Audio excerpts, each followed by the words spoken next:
भाग एक। बूढ़ा किसान और उसका परिवार। बहुत समय पहले की बात है। एक गांव में एक बूढ़ा किसान रहता था। वह ईमानदार, मेहनती और शांत स्वभाव का इंसान था। उसने पूरी जिंदगी मेहनत करके एक छोटा सा घर, खेत और थोड़ी संपत्ति जोड़ी थी। उसके 4 बेटे थे।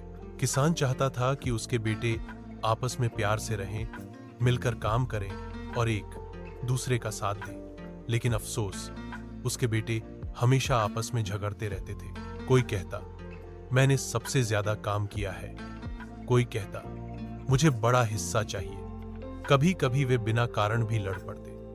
किसान ने कई बार उन्हें समझाया, बेटा, एकता में ही शक्ति है। अगर तुम आपस में लड़ते रहोगे तो सब कुछ खो बैठोगे।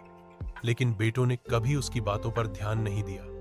अब किसान बहुत परेशान और दुखी रहने लगा। वह दिन रात यही सोचता, मेरे बाद अगर ये ऐसे ही झगड़ते रहे तो सब कुछ खत्म हो जाएगा। यहीं से शुरू होती है कहानी का अगला मोड़। एक योजना जो किसान ने बनाई अपने बेटों को सिखाने के लिए। अगर आप चाहें तो मैं इसे कविता या ड्राइंग आइडिया के रूप में भी बता सकता हूं। भाग 2 देखने के लिए सब्सक्राइब करें और लाइक एंड शेयर।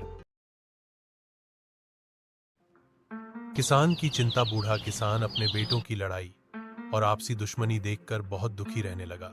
वह हर रोज सोचता, मैंने अपनी पूरी जिंदगी मेहनत से खेत, घर और नाम कमाया, लेकिन मेरे बेटे अगर ऐसे ही लड़ते रहेंगे तो सब कुछ खत्म हो जाएगा।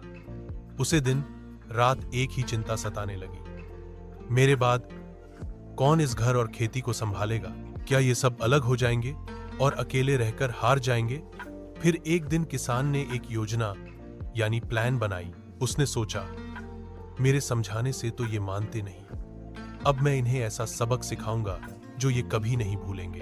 उसने एक छोटा सा खेल, एक प्रयोग करने की सोची, एक ऐसा तरीका जिससे बेटों को एकता की ताकत खुद महसूस हो। बेटों को तो अभी कुछ पता नहीं था, लेकिन अगले दिन किसान ने उन्हें बुला लिया।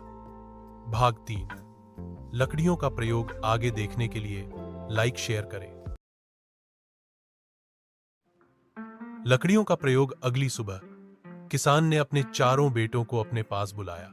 उन्होंने सोचा कि शायद पिताजी फिर कोई काम बताएंगे, लेकिन इस बार किसान के हाथ में लकड़ियां थीं। उसने पहले एक एक करके 4 लकड़ियां दी, हर बेटे को एक लकड़ी।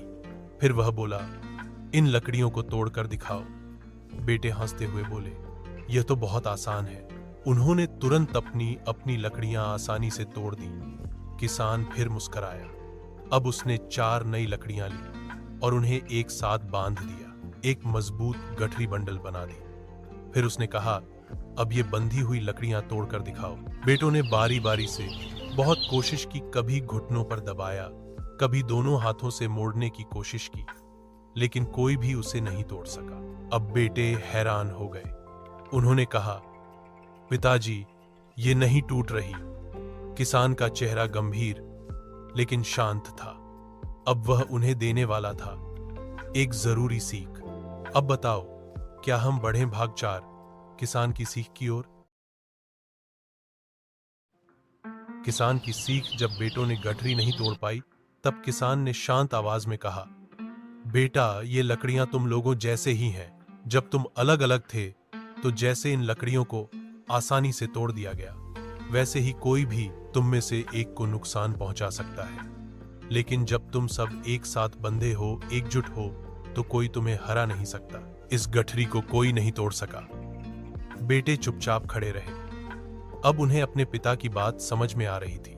उनकी आंखें झुक गईं। किसान ने आगे कहा, मैं आज हूं, लेकिन कल नहीं रहूंगा। अगर तुम आपस में मिल जुलकर रहोगे तो खेत भी बचेगा, घर भी बचेगा और तुम्हारा मान सम्मान भी बना रहेगा। लेकिन अगर तुम लड़ते रहे तो सब कुछ खत्म हो जाएगा। बेटों को अब अपनी गलती का एहसास हो गया। उन्होंने आपस में एक दूसरे से माफी मांगी और वादा किया कि वे अब से मिल जुल कर रहेंगे। अब आप चाहें तो हम आगे बढ़ते हैं अंतिम भाग की ओर। भाग 5, समझदारी और बदलाव। भाग 5, समझदारी और बदलाव। बेटों ने अपने पिता की सीख को दिल से स्वीकार किया। अब उन्हें समझ आ गया था कि आपस में झगड़ने से नुकसान ही होता है और एकता में ही सच्ची ताकत है। उन्होंने एक दूसरे से कहा, हमें अब बदलना होगा। पिताजी सही कहते हैं, अगर हम मिलकर रहें तो हम सब कुछ संभाल सकते हैं। चारों भाइयों ने झारा आपसी झगड़े छोड़ दिए। झारा मिलकर खेत में मेहनत करने लगे, अरा घर के काम बांटकर करने लगे, औरा और सब मिल जुलकर रहने लगे। बूढ़ा किसान अब संतुष्ट और खुश था। उसकी आंखों में सुकून और खुशी के आंसू थे। उसे यकीन हो गया था कि उसके बेटे अब अकेले नहीं बिखरेंगे, बल्कि एक साथ मजबूत दीवार की तरह खड़े रहेंगे। नैतिक शिक्षा, मॉरल ऑफ द स्टोरी, एकता में शक्ति है। मिल जुलकर रहने से कोई भी मुश्किल आसान हो जाती है। जलीकर आपसी प्यार और समझदारी ही परिवार को मजबूत बनाती है। इस कहानी के लिए लाइक, कमेंट, शेयर और सब्सक्राइब करें।